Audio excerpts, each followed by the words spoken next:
Epstein file 6 million से ज़्यादा pages की डॉक्यूमेंट, वीडियो और इमेज का कलेक्शन है।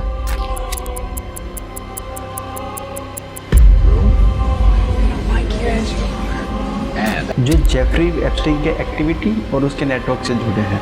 ये DOJ US जस्टिस डिपार्टमेंट ने 2025 और 2026 में पब्लिश किया। जेफरी एप्स्टीन एक अमेरिकन फाइनेंसर था जिसे अंडर एज सेक्स ट्रैफिकिंग और माइनर्स के सेक्सुअल एब्यूज़ के लिए कन्विक्ट किया गया था। उसने एक नेटवर्क बनाया था जहां वो रिच और पावरफुल लोगों से इंटरेक्ट करता था। 2019 में जेल में वो सुसाइड से मारा गया जब वो अपने फेडरल सेक्स ट्रैफिकिंग ट्रायल का वेट कर रहा था।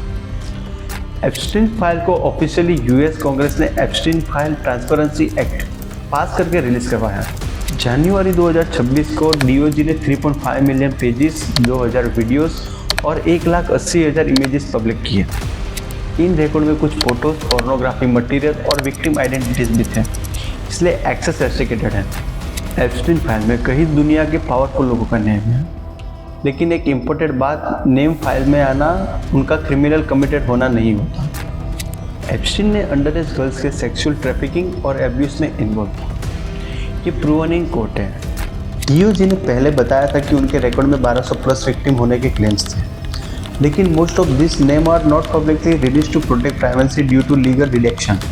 वर्जीनिया गिफरी जैसे कई एक्टिव यूजर ने एलिगेशन दिए थे, लेकिन she later died by suicide. फिर भी names and wild client list theories DOJ ने रिजेक्ट की।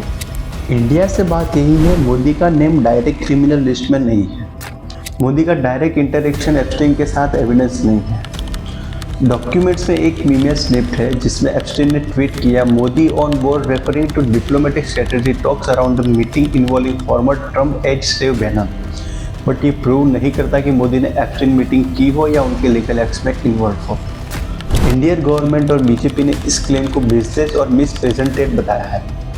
हरदीप सिंह पुरी का भी कॉन्टेक्स्ट में मेंशन हुआ है, लेकिन ऑफिशियल रिकॉर्ड्स में उनका interaction purely business diplomacy context है, नॉट क्रिमिनल। एप्स्टीन फाइल की एक ह्यूज डॉक्यूमेंटेशन है जो दिखाता है कि कैसे एक पावरफुल मैन ने ग्लोबल इलाइट से कॉन्टेक्ट बनाया, सेक्सुअल क्राइम किए और जस्टिस सिस्टम में लूप होल्स के फायदा उठाया।